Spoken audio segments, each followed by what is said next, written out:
He's one of our most popular speakers. We value David's openness, his clarity, and his willingness to engage directly with the field.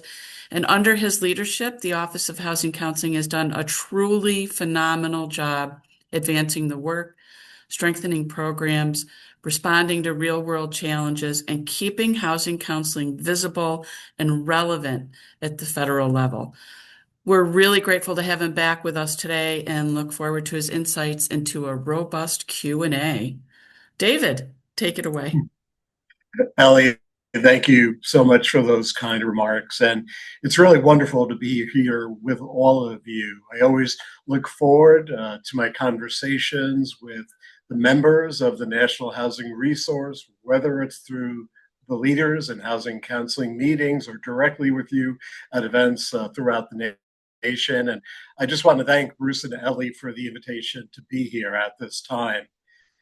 Many of you joined me and my team last week for our 5th annual virtual community conference. Thank you. I trust that you found the sessions both timely and informative. And as well, I want to recognize the important work that you do.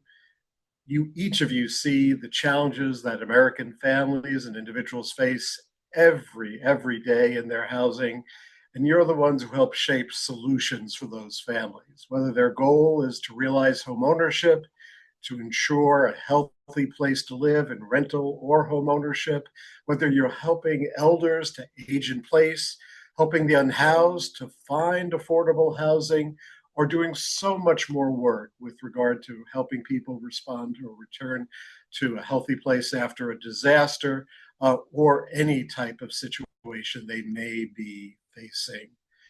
I hope that this will be a conversation today, because I know many of you did hear my extensive opening remarks last week, but I would like to take a few minutes just to highlight some of the big ticket events that have occurred over the past year or even over the past weeks. First, I'd like to congratulate all of the organizations who received a fiscal year 24 supplemental grant, and in particular, we were very pleased to focus those grants on working with elders, and in particular, elders who are seeking to age in place and maybe considering a reverse mortgage product, whether it's HUD's home equity conversion mortgage product or private label products. As baby boomers are aging in place, the importance of these products to ensure safe and stable home ownership is growing in importance. As well, we have a real focus on increasing the number of certified counselors in the reverse mortgage space. There's a need, as this population is growing, as the baby boomers age in place, to meet the demand on services, whether it be for place-based services or virtual or telephonic services.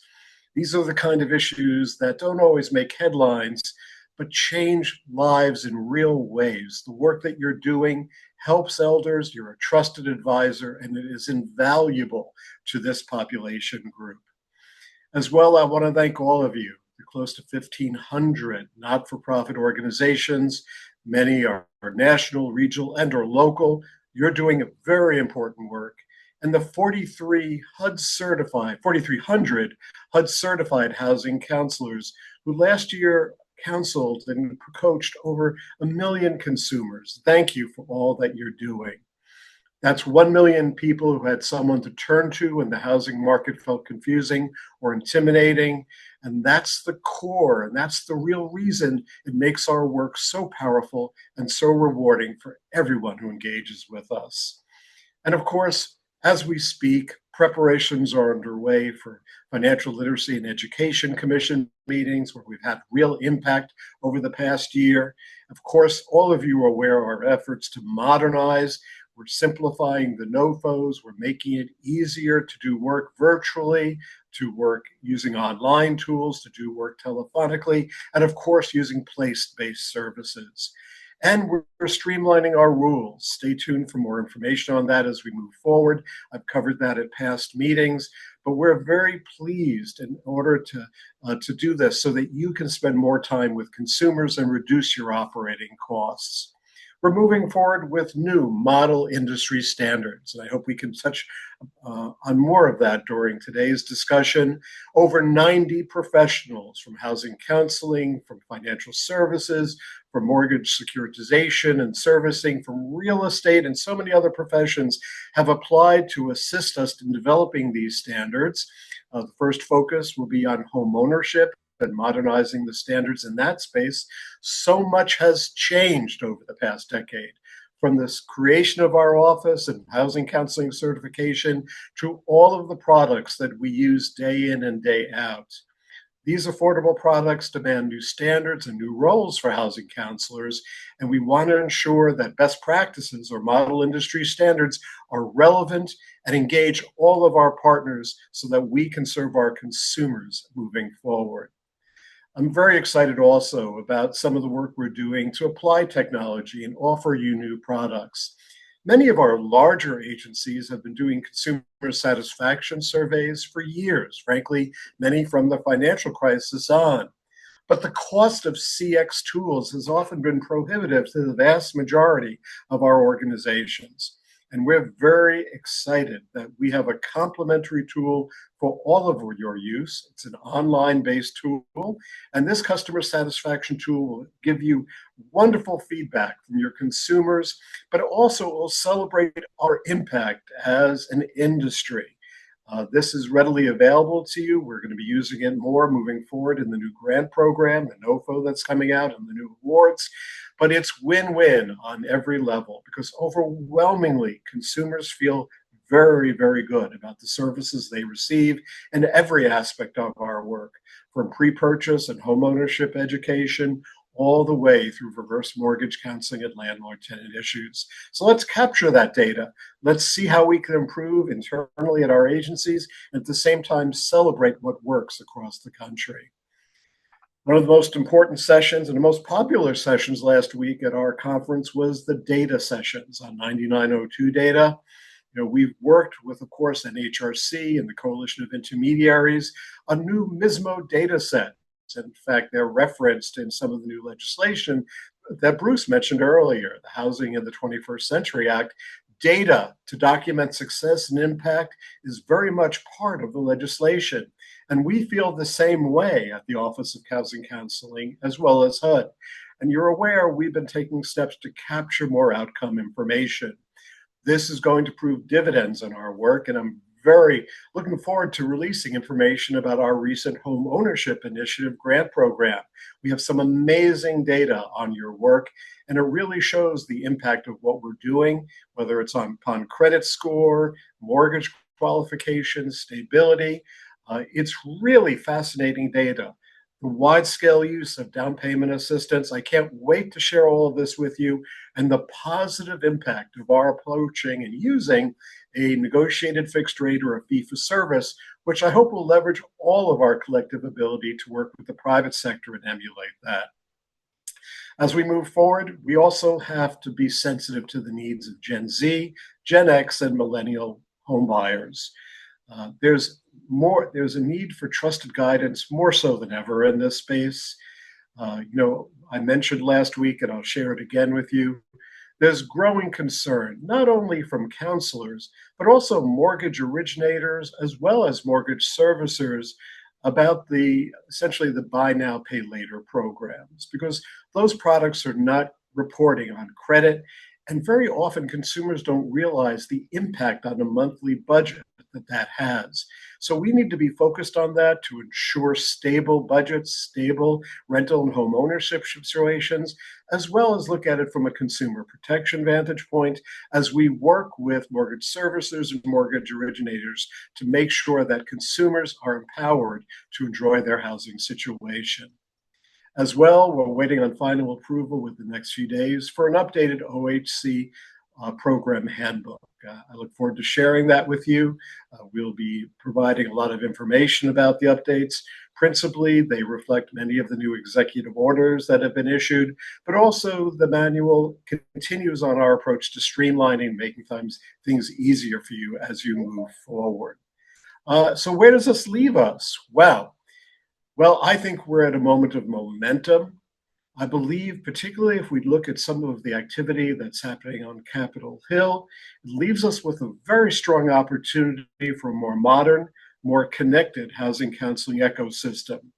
And it leaves us with a profession that is stepping fully into its role as an essential part of the housing system. For example, the Road to Housing, as well, the Housing in the 21st Century legislation recognizes the important role of housing counseling in loss mitigation, in particular with FHA, as well as VA and USDA products. But as well, if you look at the House legislation, also in financial capability, homeownership education, and overall financial capability in so many of the areas that we are focused right now. And as Bruce also mentioned, potentially a role expanding our role in landlord tenant sessions and counseling as well. But at the end of the day, housing counseling is not just a program, it's a promise that no one has to navigate the housing market alone, a promise that families will have access to trusted guidance, clear information, and, as I've often spoken about, empathetic or compassionate support. And a promise that we're building a housing system that works for everyone. So, in closing, so we can really focus in on your questions and your thoughts, my team first is listening in to today's meeting. We're going to take lots of notes to ensure we hear you and we see you and we act on your thoughts. But also, I want to say thank you for your partnership. Everything we do is to fulfill our shared commitment to serving the American public, our communities, and of course, delivering the best-in-class services that we can as housing counseling organizations. And I'm excited for what we can continue to build together. And on that, let's open it up. Great. Thanks, David. I want to say right from the start, a few people did in the Q&A ask about where to find the client experience survey. I did put a link into the chat. If somebody from HUD thinks that that is not the correct link, if there's a better one, please feel free to pop it into the chat. Okay, and with that, let's get started with the questions. So, Hey, David, there's a few people who are asking about the HECM reverse mortgage retest requirements. Is that going to continue to be every 3 years? sure. So there are a number of areas that our office is looking to streamline requirements, and this is one of them. I know that many, particularly of the HECM certified counselors, they find the retest repetitive. And also, frankly, with continuing education, there's been a feeling that it is not really necessary. And we've been looking at the issue, and we agree. We have a series of recommendations that are going through review now internally at HUD. And one of them is to suspend the retest requirement and to replace it with what will be only for reverse mortgage HECM counseling, a continuing education requirement. And the agency where the HECM counselor is employed will have to affirm and document to us that continuing education has taken place. But I think this is a great approach. I think first, as products continue to evolve, as there are new issues facing elders, that continuing education is win-win.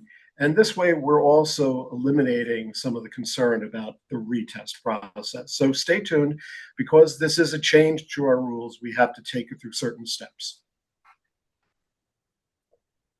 Okay. Oh, somebody was asking, should they wait until until the changes to get certified? I would not recommend that at all. In fact, I'll add, I think as a result of the recent support that we have awarded to our training partners, as well as to all of our reverse mortgage partners to invest in training, this is the ideal time to become certified. And I would suggest if you're nearing the 3 year timeline, that it's a good idea to take the test. We are trying to move forward with this promptly and quickly. But just to play it safe, it's probably a good idea just to retain the certification over the coming few months. As we move forward, it will become more streamlined. Okay. So no surprise. The question is, what's the timeline for the NOFO? If you can give some information, and then will it be a 2 year NOFO? Great questions. And first, I want to thank everyone for your patience. I want to thank as well my entire team because they have been working diligently on the NOFO for uh, a substantial period of time. And of course, with any new administration, there's a change in priorities. There's a process where all funding grants are reviewed. What I will share at this time is that we are in the final steps of clearance, and I'm confident that we will be publishing the NOFO this month, during the month of February. It is our intent to give a 60-day application period with this NOFO, and we are planning a very comprehensive overview so that everyone understands the program elements, the NOFO instructions, and the requirements so that we position everyone for success. Okay. We are looking to replace our CMS platform soon. Will OHC's focus on updating technology and standards also affect CMS requirements? This is an area of extensive work internally in our office and frankly across HUD. There's a recognition that to capture outcome data, that all of our systems across HUD need to be updated as well as simplified so they're more intuitive and user friendly. There are different approaches being taken. You're familiar with, for example, all of our interest in applying MISMO standards. But I'll share it's not limited to that. As we move forward, first, let me say we will work with all of our CMS partners to ensure that we will do this collectively, transparently, and have adequate time for any update that moves forward. But for example, as everyone is watching the road legislation, I'm sure everyone's aware that it has been proposed that there be more outcome data analyzed with regard to loss mitigation and foreclosure prevention. So, as we did in the HI initiative, we defined what successful outcome means and how to capture that data. If we're looking at loss mitigation, that's an area that we can expand 9902 data collection as well. For example, there are so many ways of defining it. It could be a forbearance, it could be a modification, it could be a decision on the part of the homeowner after counseling to place their home for sale. It could be a short sale, depending on the circumstances. It could be that they have made a decision to rent out a portion of the house, bringing in additional income, often a solution, right? Additional revenues and income in the house. And then as well, it also may be a situation where the counseling group has done everything in their power to work with a consumer, but unfortunately, the mortgage servicer has not been cooperative. That is still a successful counseling session, and we're looking to capture all of that information. So we are looking to update 9902 data. It could be an increase in FICO score. It could be someone who is unhoused, find shelter, and we want more detail on that. Now, so much of this is collected by your own systems today because many of you are using other fintech systems.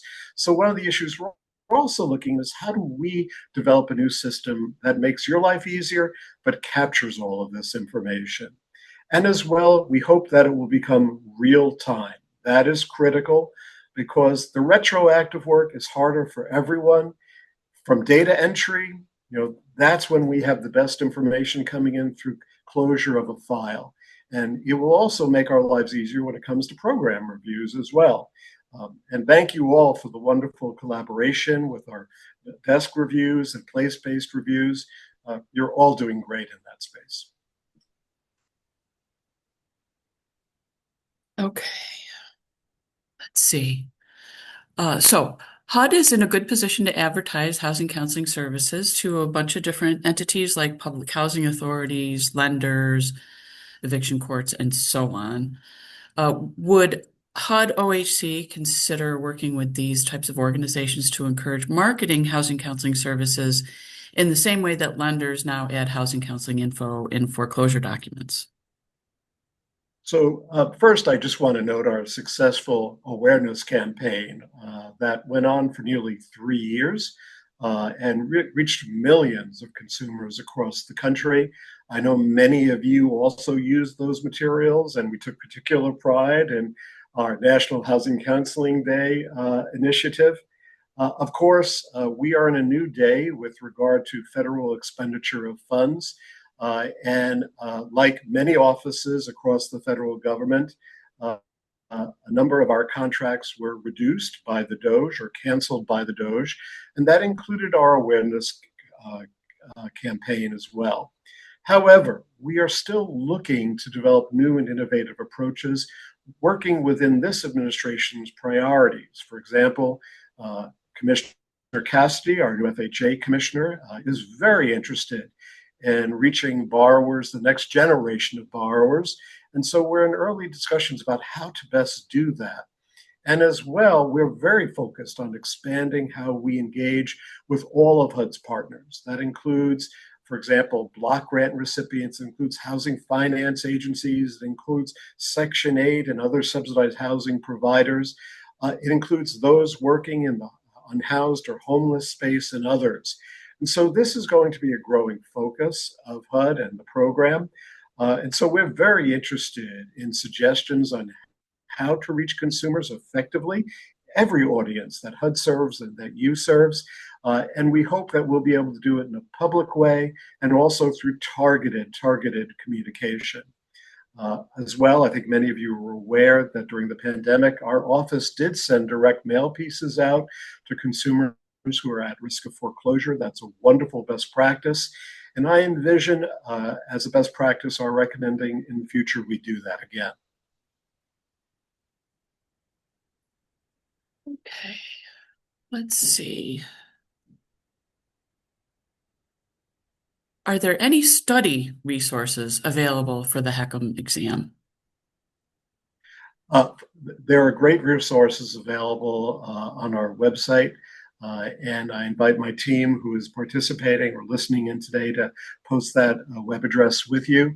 And of course, all of our partners have very good materials in the curriculum that they use for training. Okay. Will the HBCU MSI initiative be included in the upcoming NOFO?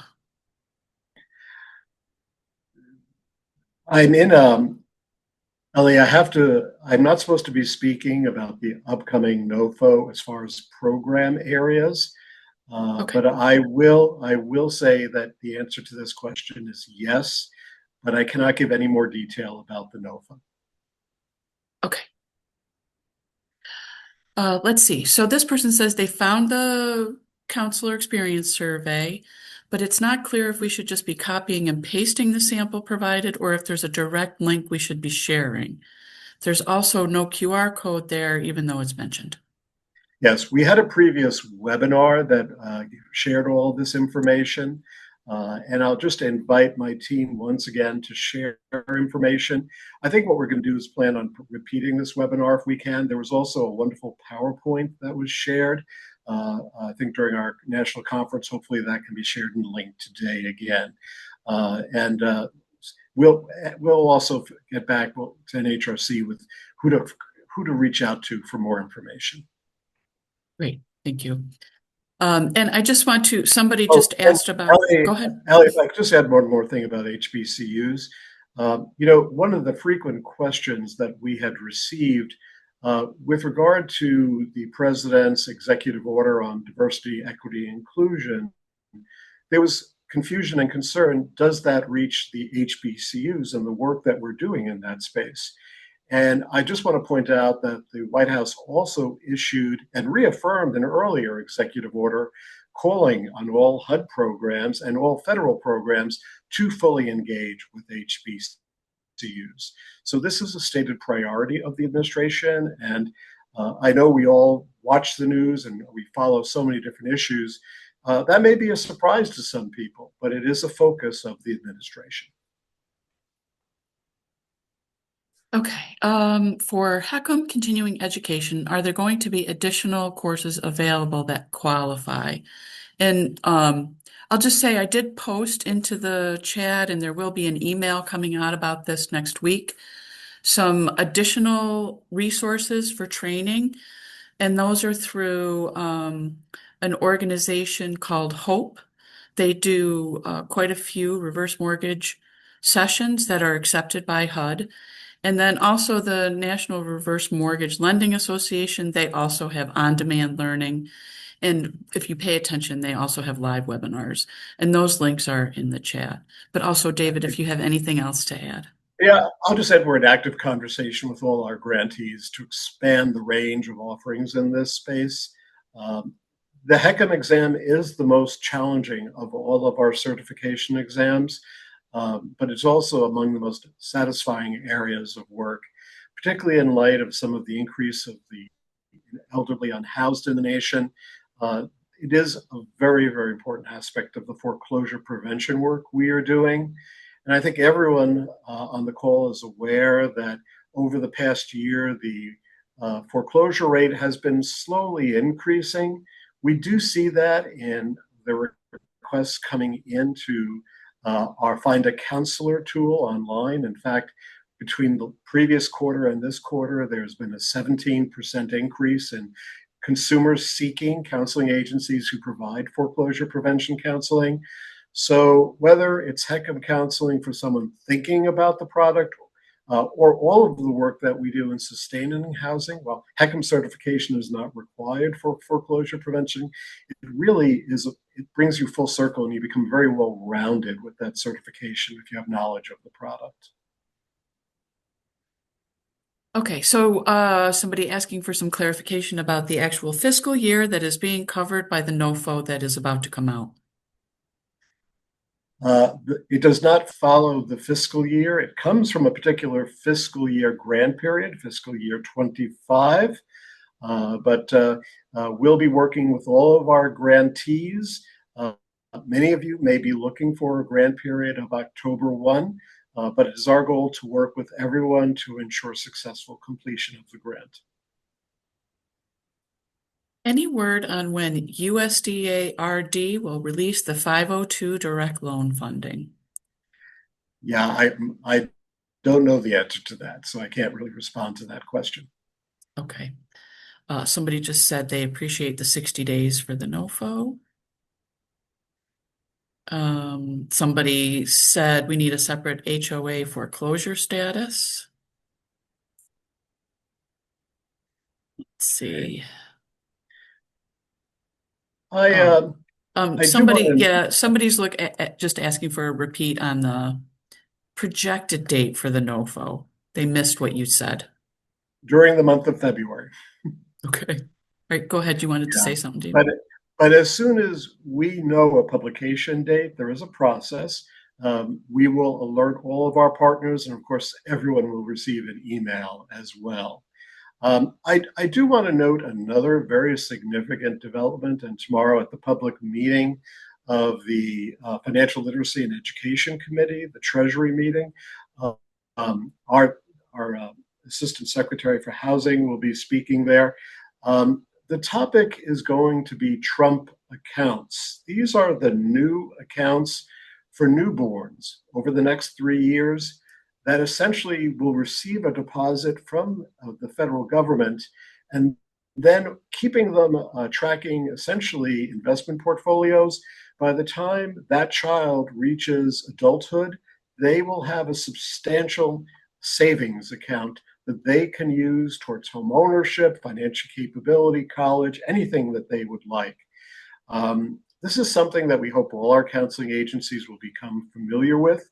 This is something that many in the financial education and opportunity space have been advocating for years.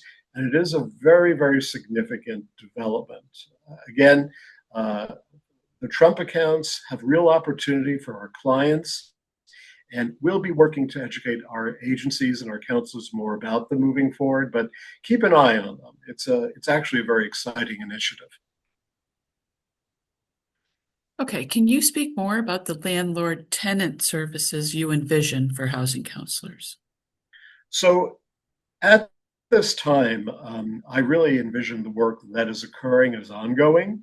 The wonderful work that is going on right now to ensure stable landlord tenant situations, informed information about renting, whether it's understanding lease requirements, application processes, fair housing rights, as well as avoiding, of course, eviction. All of that has been the staple of the program since its creation 50 years ago.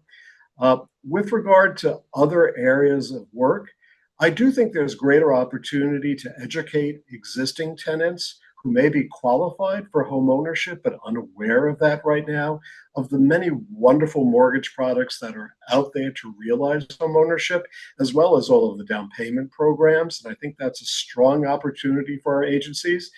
That also connects, of course, with the Choice Housing Program and other efforts out there. And then relative to the proposed legislation, there are many questions about that. So I think that's something that our office will have to wait to see what actually passes from Congress. And of course, we'll take time if this legislation does move forward to understand it and move forward with consultation from all of our partners. Okay, a couple more questions about the customer experience survey. Will it be available in Spanish? The answer is yes, and several other languages, is my understanding. Okay. And where does that survey go once the customer completes it, and how does the agency get a copy? It is a software-based program, and again, the information is on the PowerPoint that we'll be sharing with you if you haven't seen it yet. And then our plan is as frequently as possible. Initially, it was annually, but we're moving to do quarterly. We'll be sharing the information in a very confidential way with the agencies. We are not using the data in any way to put sunshine on any issues other than the aggregate, how is counseling doing? And we hope will be very helpful to your agencies. When there are odd occurrences, when there may be an issue identified through a survey, we're working with our CX team at HUD, we'll let the agency know right away that there may be an issue to address. Okay. All right, so if the NOFO comes out in February with a 60-day application window, this would mean groups have until April to apply, which would mean we probably won't receive the funding until May or June. And this would be retroactive back to the start of HUD year 10/1/25. Is that correct? As I said before, we're going to work with all of our grantees to make sure you have an adequate grant period to successfully complete the grant. So while many of our groups would like October 1, we are going to engage with each of our grantees to try to work with you to ensure success. We're very sensitive to the delay in this NOFO, and we want everyone to succeed. I will let you know that we're already actively working on developing the fiscal year 26 grant. So this is something we're going to be something we're going to be moving forward with very promptly. Great. Let's see. Sorry, somehow I went. Okay. Can you talk a little bit about the status of where we're at with the new model industry standards? Yeah, I'm very excited about this. As soon as our partners have selected, and this is all of our major partners have selected who will be on the work group to actually work with ICF and start to think about developing the new model standards, we're going to be moving ahead very, very quickly. Again, the focus for the first group of standards will be on home ownership to update those, looking at where we are today with the Office of Housing Counseling, where we are with the new products that are in the marketplace, what we've learned with regard to stable home ownership and the products in that space, and so on, so that you have a robust new set of standards. It's our hope that these standards will spin off.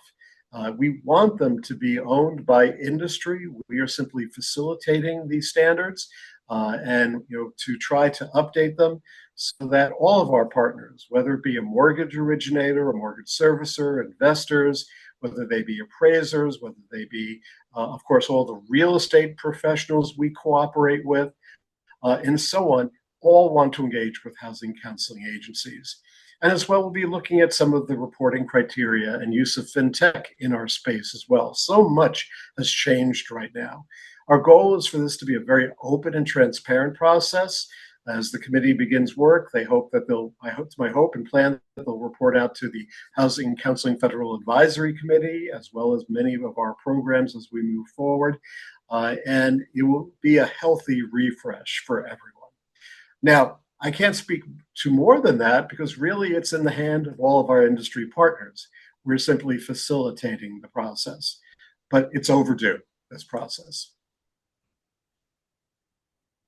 All right, so somebody's asking about, because of a series of events, they did not retest for the HECM, although they were previously certified. Is there any thought of grandfathering in folks who'd been previously certified and unable to do the reactivation after 3 years? Well, I don't know what unable to do reactivation means, so I'm simply going to say it's not clear to me. But no, you must take the exam and you must be recertified. That is a statutory and a regulatory requirement. Okay, so, and everybody has to retake the test. If you aren't currently certified, you got to take the test again, Yes, even if you took it before. Okay. for HECM. For HECM. It is a requirement of the program. And I want to remind everyone that is not a requirement out of the blue. It came about due to the extensive consumer fraud that was happening against seniors and elders in our nation. Not by our counseling groups, of course, but by others representing that they were, in fact, counselors. And I'm sorry to share with you that there are still individuals out there trying to represent they are HUD certified when they're, one, not employed by a HUD approved organization. They're often employed by law firms, by lenders, or they're just out there as independent operators misrepresenting who they are.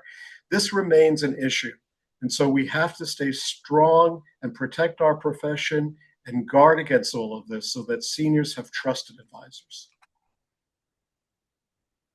Okay, this person is wondering if you're able to share anything about the future of the Homeownership Initiative program and if there's any highlights that you're able to share from the results. So the Home Ownership Initiative was included, of course, in a previous round of the NOFO. We are working on what I'll describe as a paper right now. Some high-level results that were released to the Treasury Financial Literacy and Education Commission after analyzing the first approximately 1,000 or 1,200 new homeowners was that on average, where we had robust data, homeowners experienced a 50-point increase in FICO score from first session through home ownership, mortgage origination, as well, where approximately 90% of that group of 1,200 loans did receive down payment assistance or utilized a mortgage where a down payment assistance was a component of the product itself. As well, on average, this was very interesting. Most consumers receive 3 to 5 pre-purchase counseling sessions before realizing home ownership. Some very interesting information in that space. And as well, we determined that the negotiated fixed rate or the fee for service, because we in government, we have to call it a negotiated fixed rate according to the OMB and various rules, worked for our agencies overall. Now, there were some challenges. I'll acknowledge some of the challenges in that some of our agencies, though it was a requirement to determine mortgage type at origination and report on it, some of our agencies, it was challenging for them to engage with the mortgage originator to get that information. And that was an impediment, and we'll acknowledge that. but it is crucial moving forward. I suspect the new MISMO data standards will help us alleviate that. But overall, this program has been extremely successful. The program's focus followed the Biden administration's priorities. And what I mean by that is DEI, or diversity, and fair lending were very much components of reaching underserved markets and diverse markets. And so as we move forward, as we consider the future use of the program, we will look at it in new ways. And that includes, of course, reaching all of HUD's consumers. And I do hope that the program does return. It's something we're looking at and we'll speak to HUD leadership about. It's very successful, and I think it deserves a fresh look as we move forward. Okay, will OHC be providing any new toolkits for housing counselors on the exchange around things like action planning and financial analysis that include housing affordability? That's an interesting question, and I think we'll take that under consideration. I'd like to remind everyone that the Office of Housing Counseling has had, including recent retirements, essentially about a 40% reduction in force. As well, across the federal government, our ability to use procurement or other resources has been lessened over the past year. So we are very proud of the fact, and I want to acknowledge the great work of my team, that we have been keeping the level of service up despite that. And we've been working to really engage with all of our agencies promptly and not lower our level of service, and continue to do aggressive education, outreach, and we are looking at additional materials to come out in the near future in different topic areas. So we'll take this under advisement, but do please keep in mind that we have greatly, our ability to do things that are elective is definitely limited by limited resources right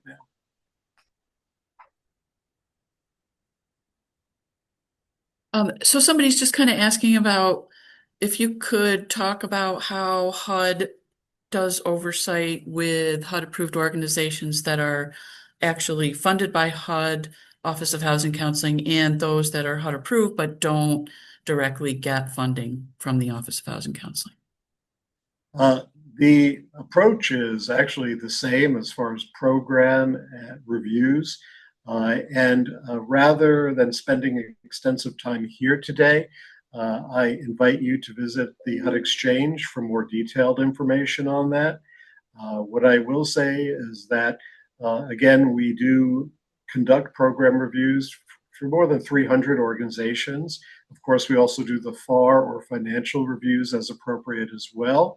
And we try to be efficient and really use these as an opportunity for more technical assistance than actually conducting compliance reviews, though there are elements of both. And generally, the information is well received. But it is a requirement of the program, and it ensures that being a HUD-approved organization is a good housekeeping seal of approval, not just from HUD, but from all of your private sector partners. It means a lot, and it's a very important part of the program. We actually focused in on some of this during our national conference last week, as well as having robust information on that exchange on this in response to that question. All right. And is there any consideration of requiring continuing education units, a certain number of them, for or over a specific period of time for the housing counseling certification? Not at this time, because we feel looking at registration and enrollment, both at programs sponsored by our training grantees, as well as our hot topic webinars that we roll out on a regular basis, that we're reaching a very substantial portion of the existing base. In fact, it's more than that. I mean, while there are approximately 3,400 counselors employed by agencies at this moment in time, over 10,000 people have taken and passed the exam. And so people regularly enroll in these courses just for their own ongoing education. So at this time, no, there are no plans to require continuing education for HUD certified counselors, only for the HECM group. So just to put it out there, because the person who asked the question said this, so just as an FYI, David, it can be difficult. This person say it can be difficult to justify training costs when continuing education units are not required. So just throwing it out there so that you have that Well, info. Ellie, I acknowledge that point, but I also note that many of the programs offered by our training partners are online, as well as place-based, and they have a much lower cost. And I'll also note if you are a grantee in our program, you can bill our grant for those costs as well. Let's see.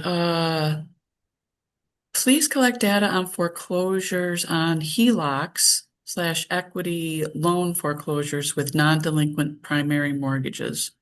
Hmm. Just letting you know That's that somebody said that. interesting suggestion. Thank you.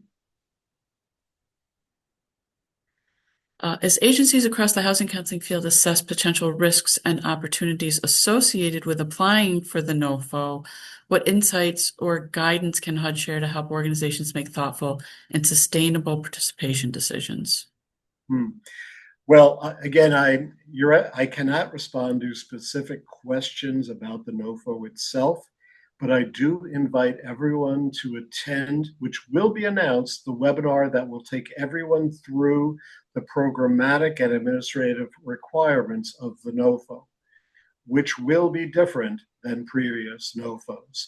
And we will cover that in great detail. In fact, we're already prepared to do so. We're just waiting again on the final clearance to publish. And of course, every agency has to make its own decision based on your program priorities and board priorities as far as strategic plan goals.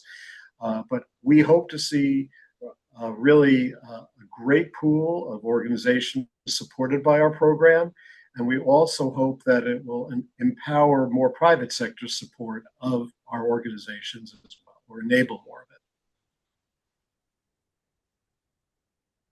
All right, so this question, I think that this question is about the baby accounts. What banking institutions will this funding be deposited in? All right. So rather than I give misinformation, I invite you to read more about the accounts, probably nationwide in newspapers, and we will follow up with more details shortly in an email publication to everyone. And then someone just said handouts about it would be great for when folks are talking about it. Yes, yes. Okay. And then somebody wondered if there was any other name besides Trump accounts or just Um, Trump accounts. that seems to be the common name that I hear being used everywhere. So I suspect that is the name, but again, we'll see what the further announcements include. Okay. In order to conduct tenant rental counseling, is HUD housing counseling certification required for that? So I'm going to make a blanket statement. Any not-for-profit organization can offer multiple forms of, quote, counseling, but it may not be HUD-approved housing counseling unless you have a HUD-approved organization or a HUD-certified housing counselor.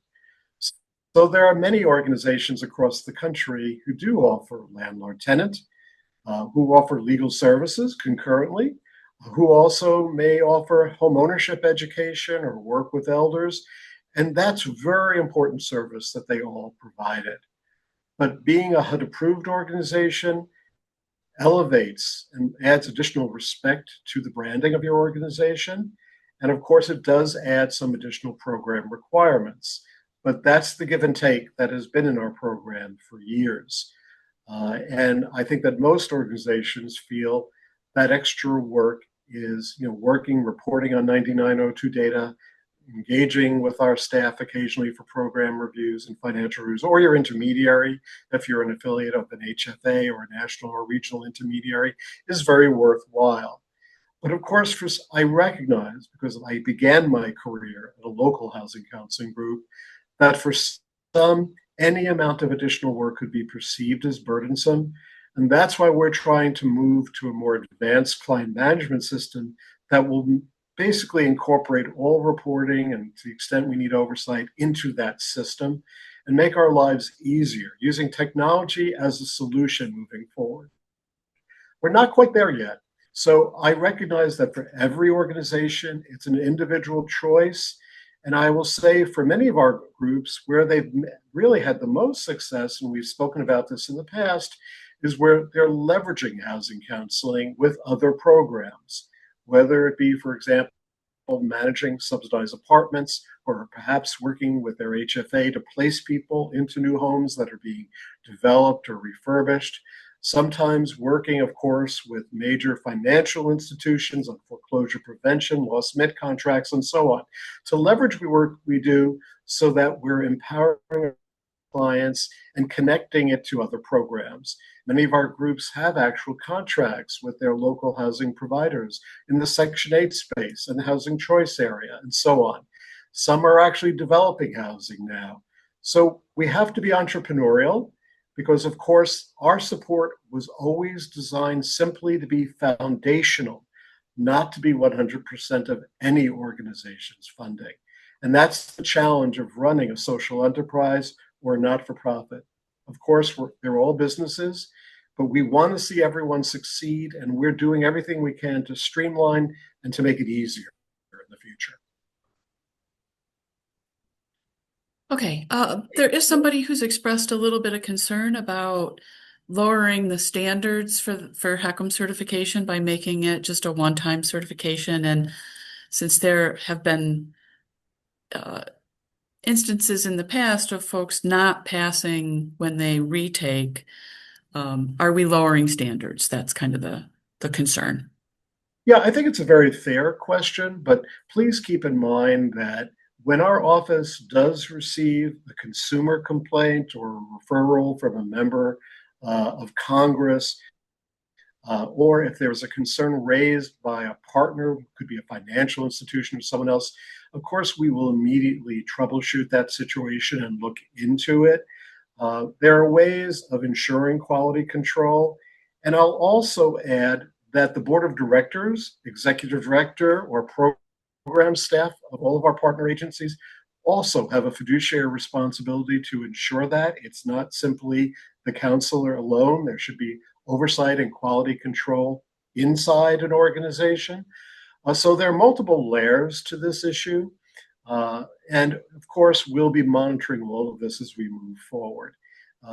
One of the reasons we're also looking to streamline for organizations that are doing really well, that have outstanding program reviews, to stretch the time between program reviews, whether we're thinking about 5 years, but the idea is to stretch it so it's less burdensome on all of you.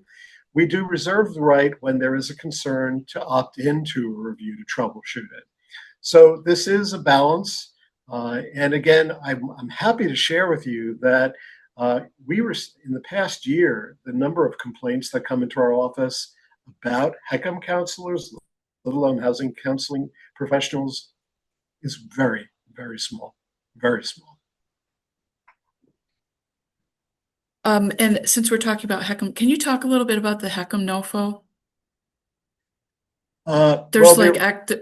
There's there's a separate NOFO, right, for reverse mortgage counseling or So additional. no, HECM is part of the Comprehensive Housing Counseling Grant. However, we had funds that were recaptured from fiscal year 24, and the funds were set aside for HECM counseling and elder education and outreach training of counselors from the fiscal year 24 recapture of funds. But HECM counseling is supported under the comprehensive grant program. Somebody just wants to say thank you to you for being so accessible and always doing your best to provide as much info as you can. It truly means a lot. Thank you.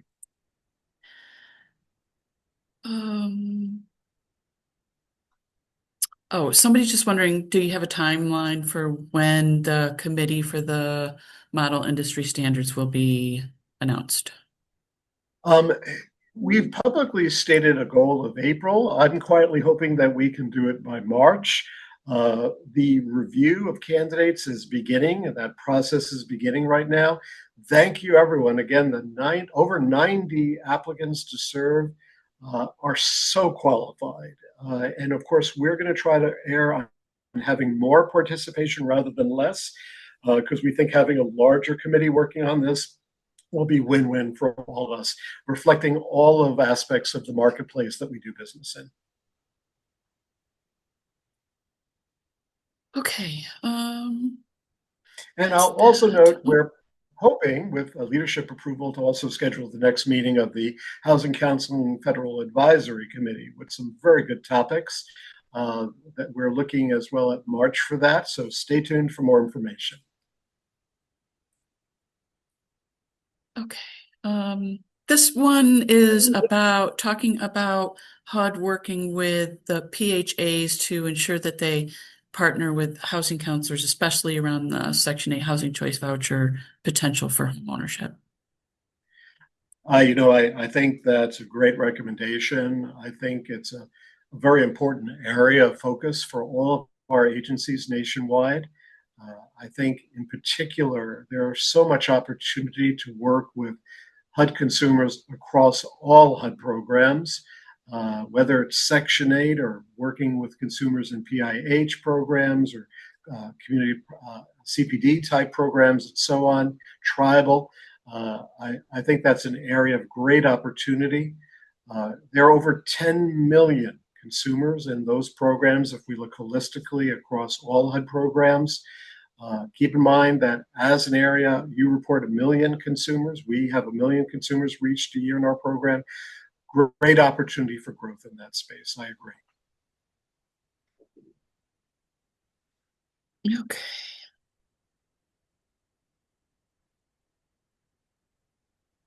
Okay.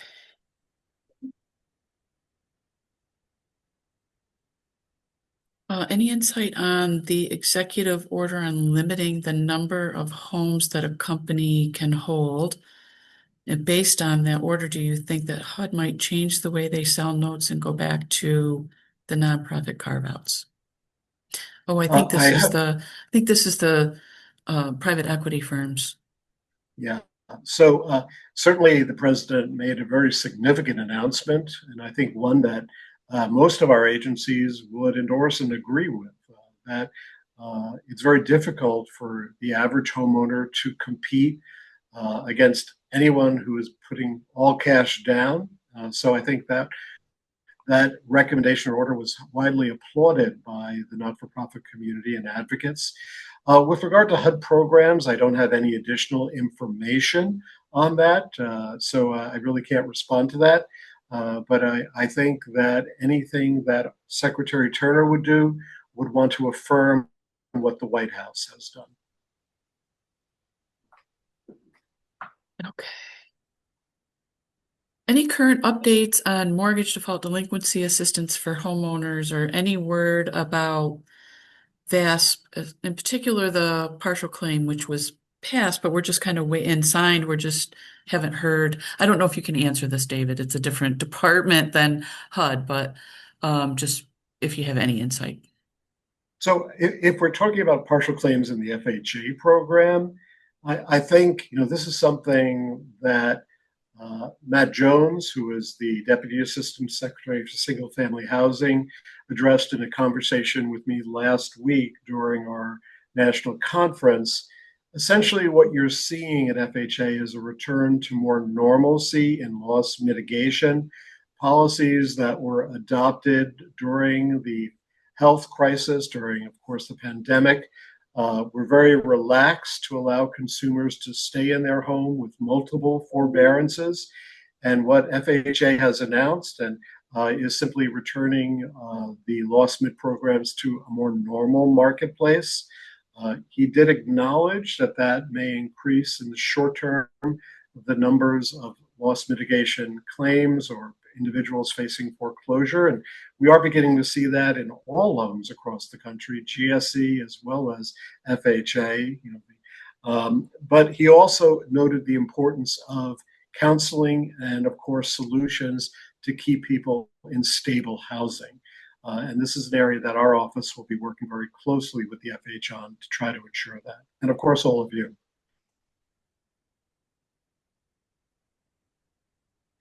Okay, let's see.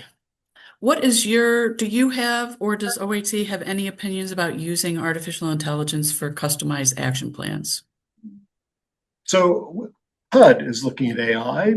The Office of Housing Counseling is also looking at AI.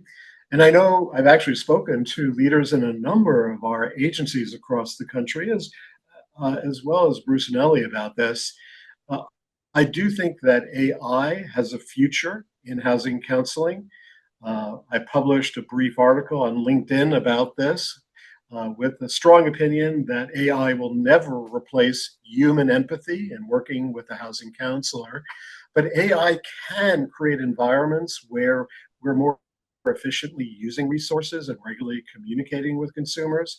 For our office, it can create an environment where our FAQs and handbook are immediately and readily available to everyone on demand. So I do think that AI will play a very significant future, but we also have to be guarded and put firewalls around it because unfortunately AI in most instances is extremely, or let me put it differently, is prone to inaccuracy because of how widely it collects data from or how it interprets. But again, it's a good tool, but we have a way to go to polish it, I think. And I think this will be an area of focus for all of us.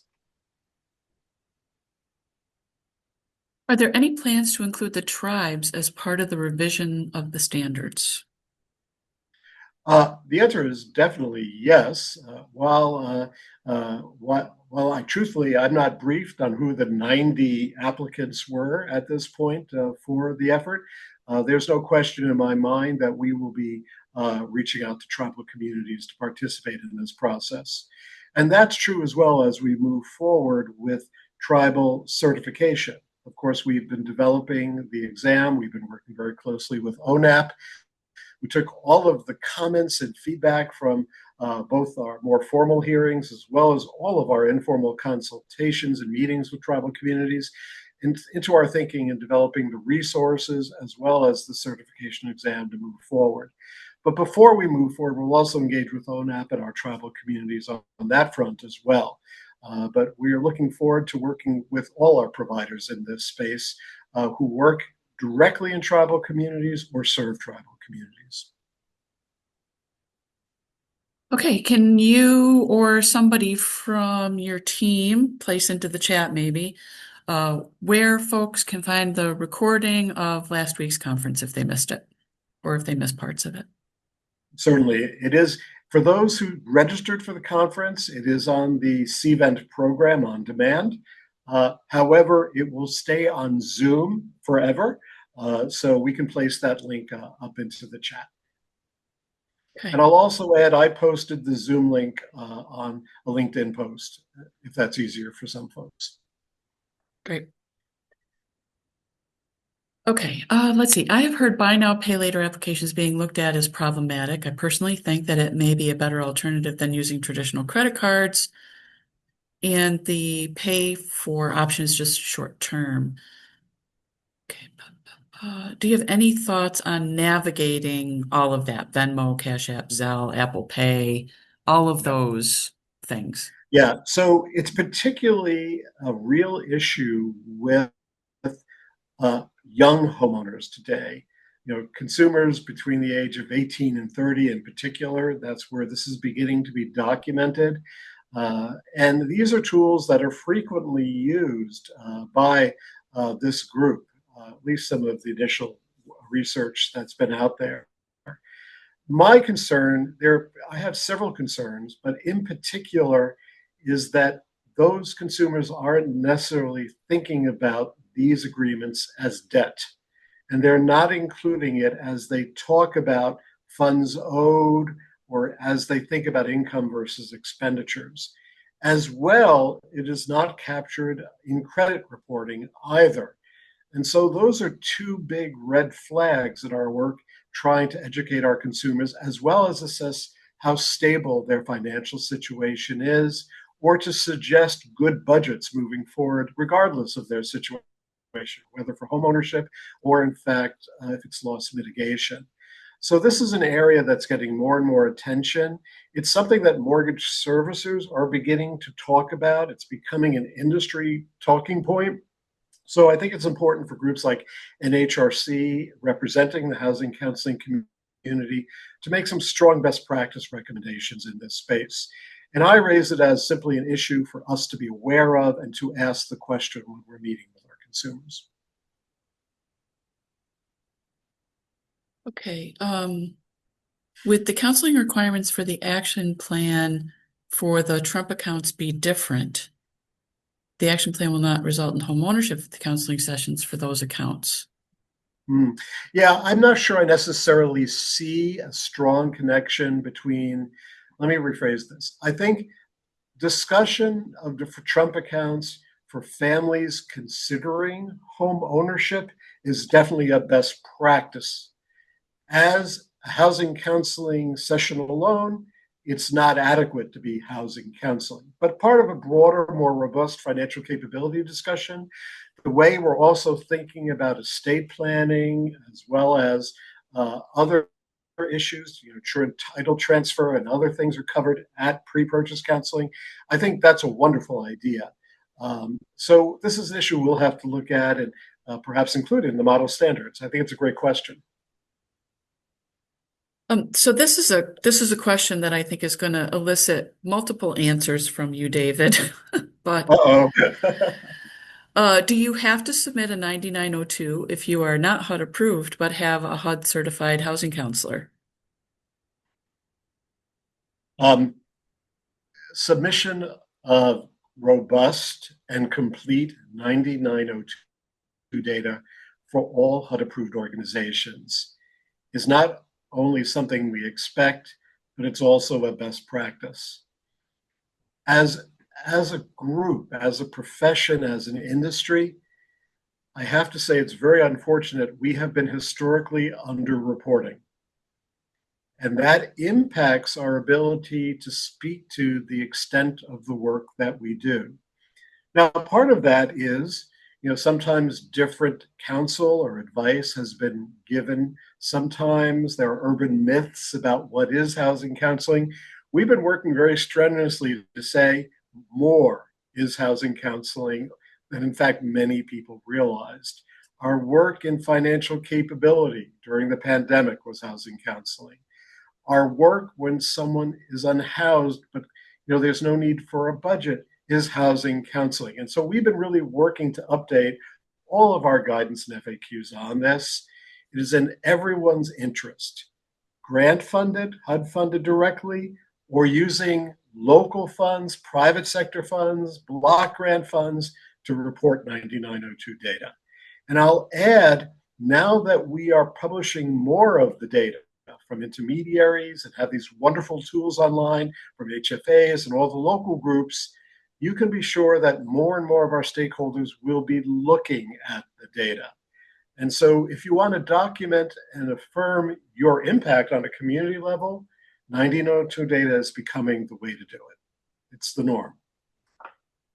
So one of the things I want to point out about the question was they wanted to know if they are not HUD approved, but have a HUD certified housing counselor, do they have to do the 9902 report? Oh, That's the reason for okay. the multi-layered answer I figured you would Thank need you. to give. Yeah, I mean, technically, if you're not HUD approved, there's not an organizational requirement. Thank you for, Ellie, I didn't capture that part of the question. And I'll add that if the agency is not HUD approved, I also unfortunately have to share, if that counselor asked the question, you are not a HUD certified housing counselor then. You certainly may have passed the exam, but as I noted earlier, the requirement is you work for a HUD approved organization and you've passed the HUD certification exam. It's not one or the other. And I think that this has been maybe pointed out several times in the chat while we were answering this question. I haven't had a chance to get to the chat, but there's, I think, a few people who have said what you said, but I wanted you to say it, David. Let's see. Okay. I just wanted I wanted it to be clear that that is indeed the rule from HUD, that you have to not only pass the exam, but be employed by a HUD approved organization in order to call yourself HUD certified. Yeah, and again, this goes back to the earlier statement. We actually have sent letters through the HUD Office of General Counsel to individuals who are online representing that they are HUD certified, but they are currently employed by a mortgage originator, a real estate company, or someone else, and that's their sole employer. And they are representing that they are a HUD certified counselor in that employment capacity. And that is completely a conflict of interest, and we have acted on those concerns. Okay, and I just want to repeat, if you're putting questions in the chat, I won't be able to keep track of them. Please put them in the Q&A box. Okay. Somebody just wants you to know that they love the idea of extended time between reviews. Will continuing education be required as part of the new model industry standards? Well, again, you'll be subject to the recommendation of all of the groups who are participating and individuals participating in the process. So I can't forecast what their recommendations will be, but I will tell you at this moment in time, I'll just affirm again that HUD does not have any intent to make it a requirement. I think that this question is about funds, but is there any plan to support renters that need assistance with bringing rent current? So it's really interesting. All of the research that has been done talking about rental assistance programs, in particular in conjunction with housing counseling, have documented the very positive impact that that has had on stabilizing eviction or the tenancies as a whole. I think that this is ultimately a question of what Congress supports, but I do recognize the value of that assistance. But we are also, I have to also recognize that we are at a point in time where, I'm very appreciative of funding across the federal government, but I'm not sure we'll see I'm not sure we'll see the likelihood of additional funding at this moment in time. Okay. Are there any delays with issuing branch IDs for new branches? Oh, what a great question. So first, I want to commend my team who are working on the review of new organizations. In fact, about 20 new organizations have been accepted into the program over the past year.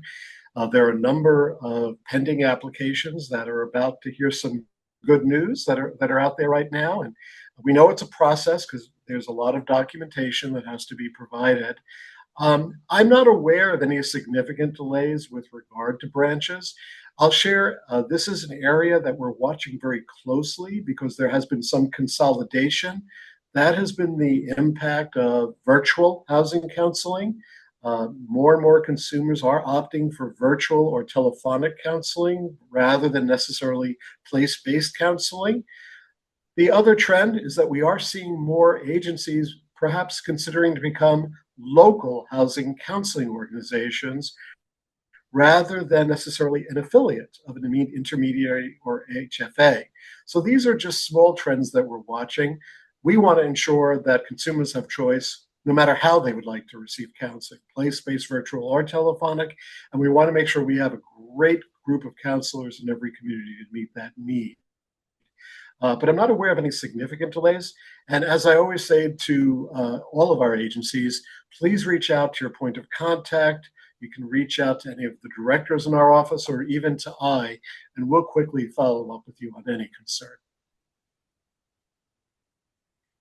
So, given the model industry standards and the changes that are happening there, do you have any thoughts about housing counselors continuing to go through the national industry standards and the NCHEC certification? Um, I want to be respectful of everyone's choice. I think, for example, NeighborWorks training, which is under the industry standards, the best practices, is excellent, as our other training providers are. And but I do ultimately, in time, seeing the model standards becoming the norm for our industry. NeighborWorks and all of you will be part of that. But the group itself will be deciding how we proceed. The idea is to be transparent and inclusive. I see value in everything NeighborWorks does, but I think we'll all be part of the discussion on how widely applicable the new standards are. Okay. And I'm sorry, just to repeat, the the funds that were recaptured from 2024 to give out for HACM, that was done. It's a done deal, right?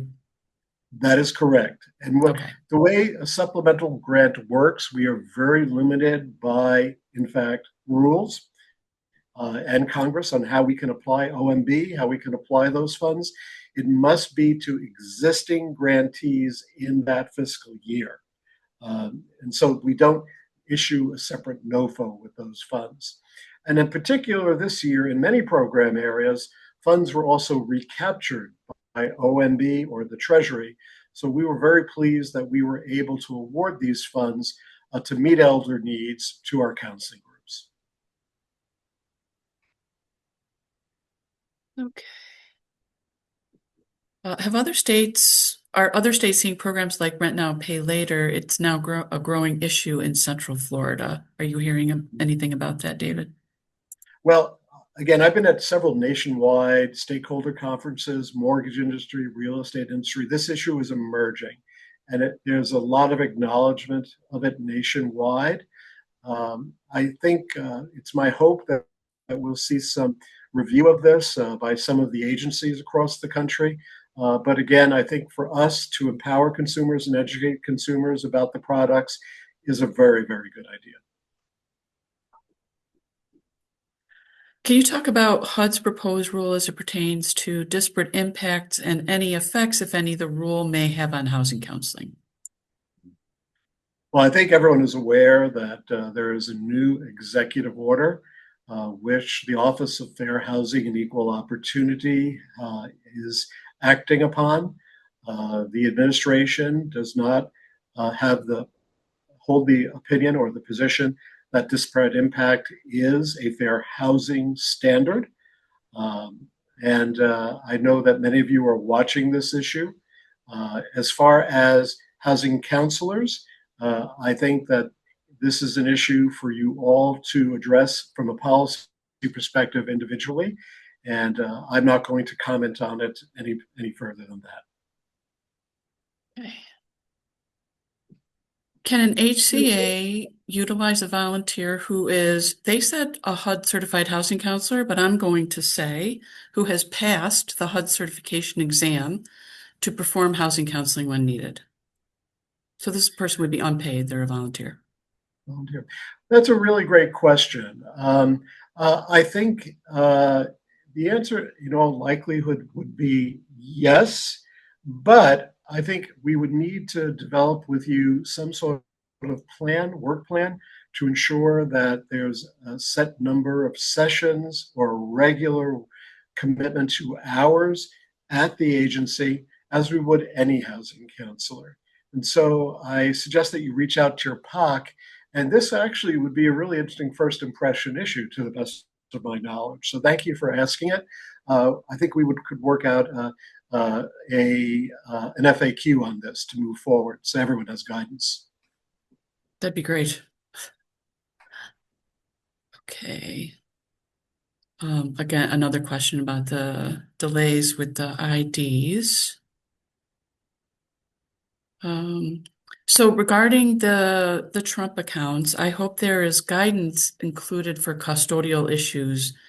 529 education plans are often a budgeting and financial mess during divorce and foreclosure. I can assure you that at HUD, PIH, Public and Indian Housing, is taking a lead to develop materials. As well, Treasury will be taking an active role, and we hope to have an active role with them. So we'll be happy to share more information as it becomes available. Anything that you can say about the fee-for-service model? One, I commend more and more agencies who have been able to negotiate relationships with the private sector or public sector to establish fee for service. I think that having that revenue and also documenting the impact of work done is critical in our space, as in any profession. I'll also say that at HUD, I think that you'll see more of it. I'll point to, for example, the legislation that we spoke about when we opened the meeting.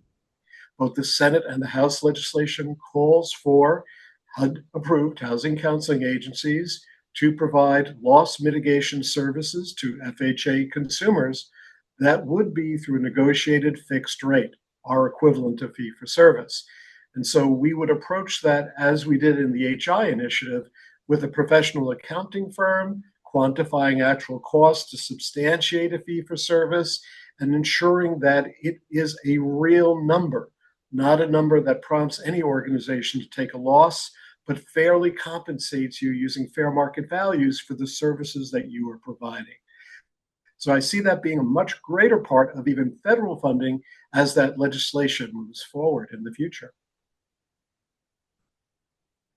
So there's a question here, David, that I'm going to put it out there.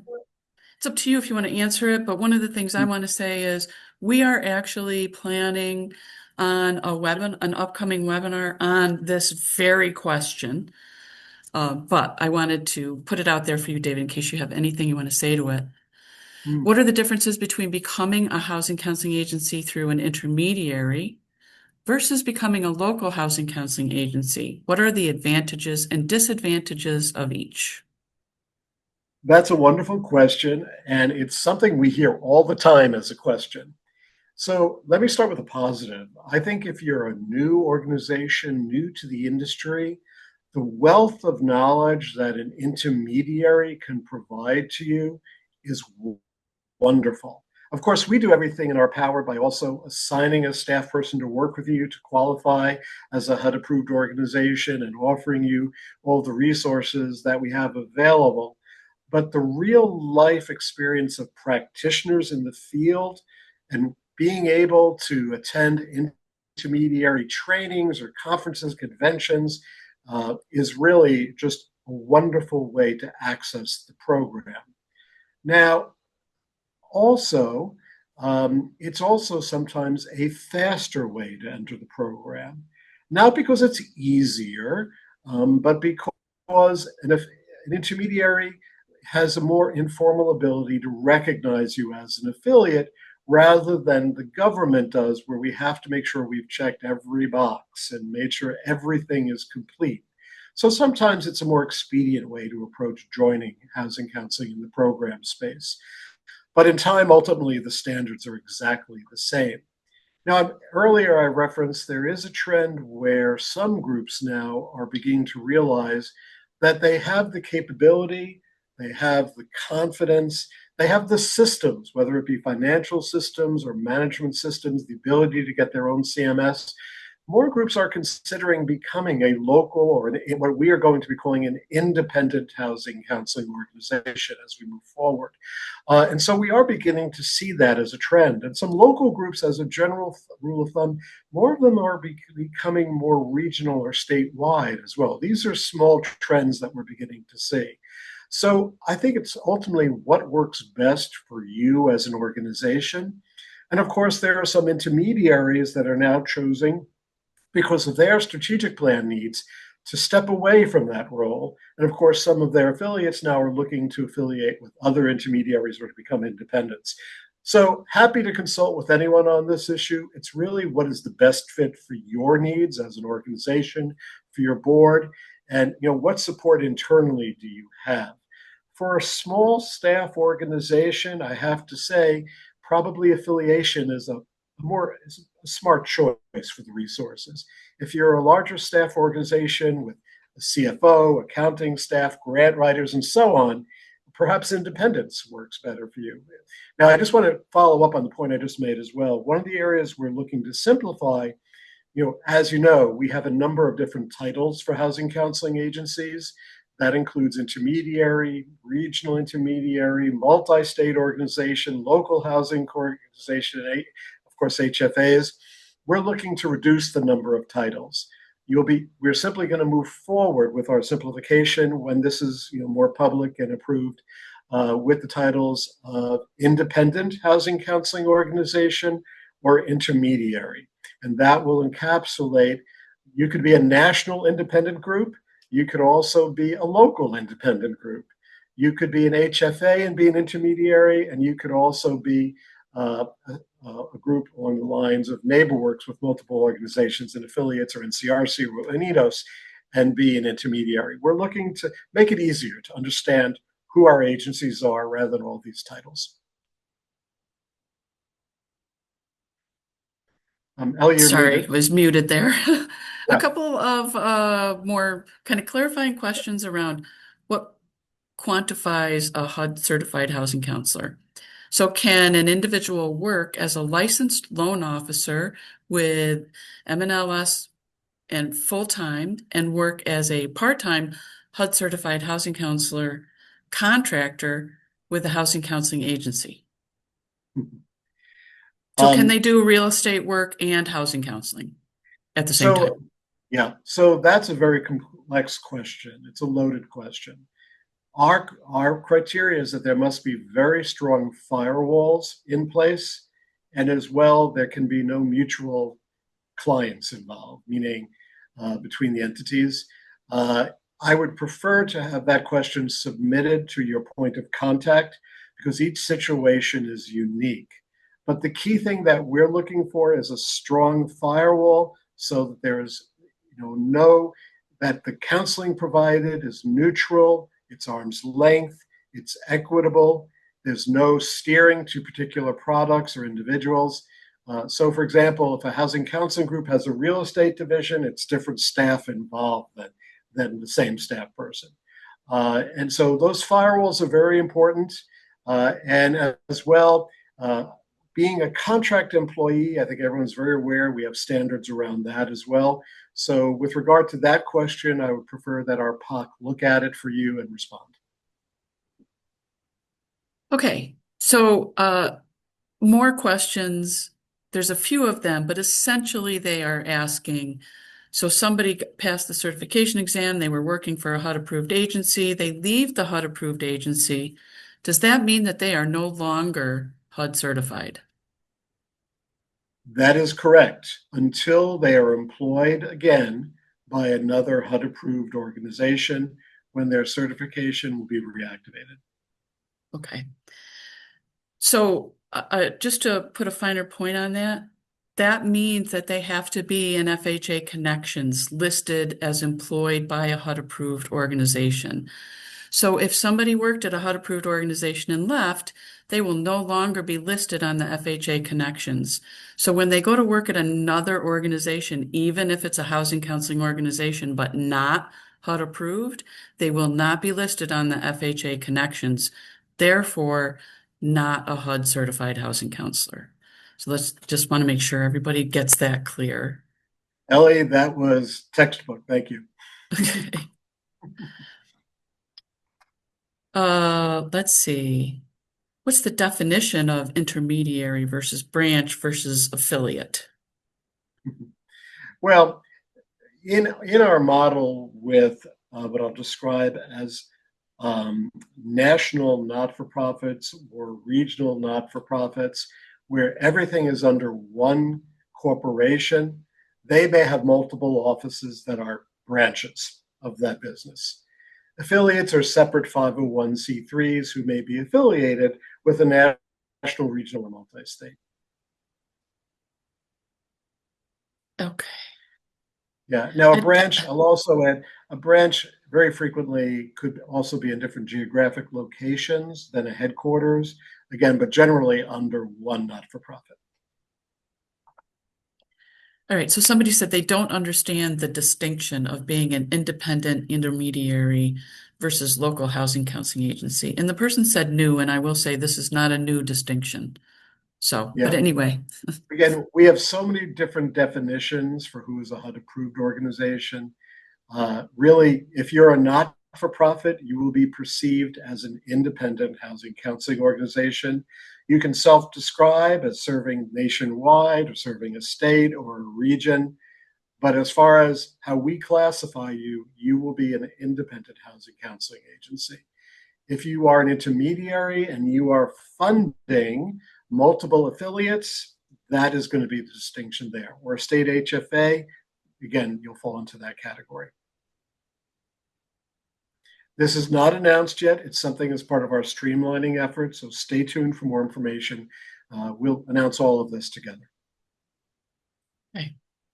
Can a HUD certified counselor, I should say, can a counselor who has passed the HUD certification exam do work for multiple HUD approved agencies? Again, you can technically be employed by more than one organization, but the HUD point of contact in engaging with the organizations will be looking to see your work plan, the number of sessions, and to ensure that it is accurate and reasonable. What we do not want to see is, and again, what we're looking to see for some of our agencies, we recognize that they don't have, quote, employment relationships. It is more a contracting relationship.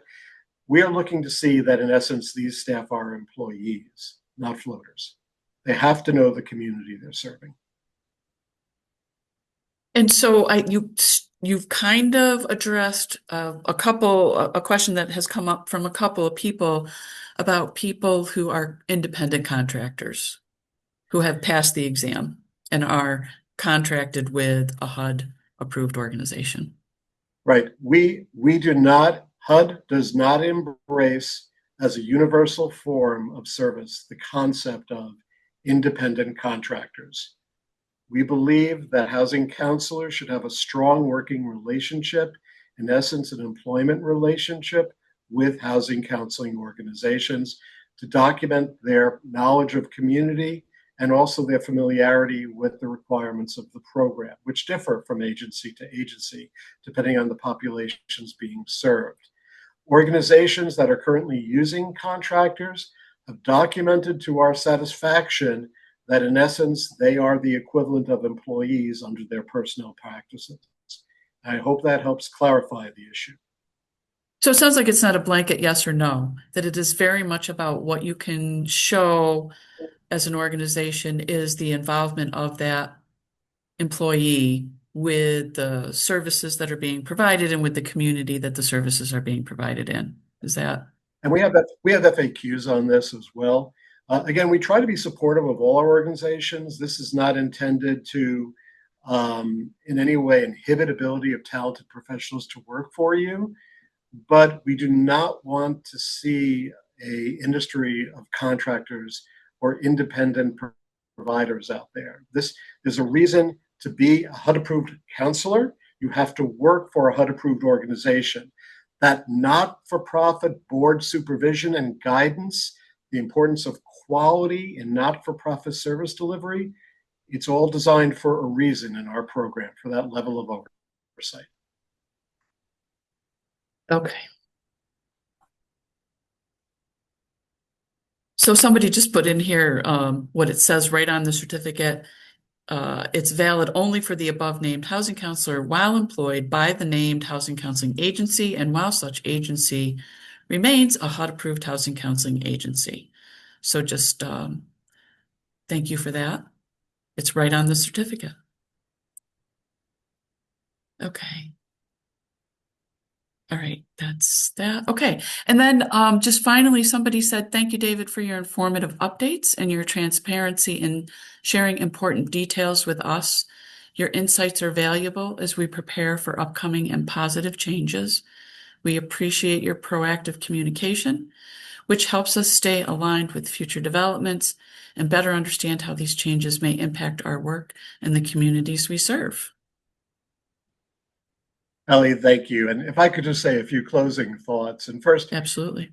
I believe we're at a really wonderful moment in time. For those who heard me again last week during my opening remarks, we had this Wordle where everyone was sharing why they enjoy being a housing counselor. It was a lot of fun to watch all the all the commitment that all of our professionals, all of our industry friends bring to housing counseling. Everything to service, to making a difference, empathy. One of the words that I picked up on was perseverance. And I believe that we are at a very important moment in our industry. There is a lot happening, some of which we have been striving for decades, including fee for service in loss mitigation, including what we're doing to spread the word through awareness about housing counseling, how we're modernizing to embrace technology and fintech. So many of you are doing such amazing work with really exciting local demonstrations that I look forward to celebrating nationwide at future programs. This year is a moment in time. Often, yes, I acknowledge it has been a very interesting year in the past, but I think we are positioned well for success moving forward. And I want to thank all of you. I want to thank Ellie and Bruce and NHRC, the Coalition of Intermediaries, all of you for your important work in public education and spreading the word about what we do. I think we are positioned for a great year, and we look forward in the Office of Housing Counseling to continue to support your activities. And again, we will be very engaging with you. Any questions that you have, we'll be there to respond to them on a timely basis. And with the new NOFO, we are going to walk you through it with a wonderful educational program. Stay tuned for more announcements on modernization. I hear it's a focus today. And we look forward to simplifying, again, how we approach all of this. And Ellie and Bruce, thank you again for allowing me to share time with everyone.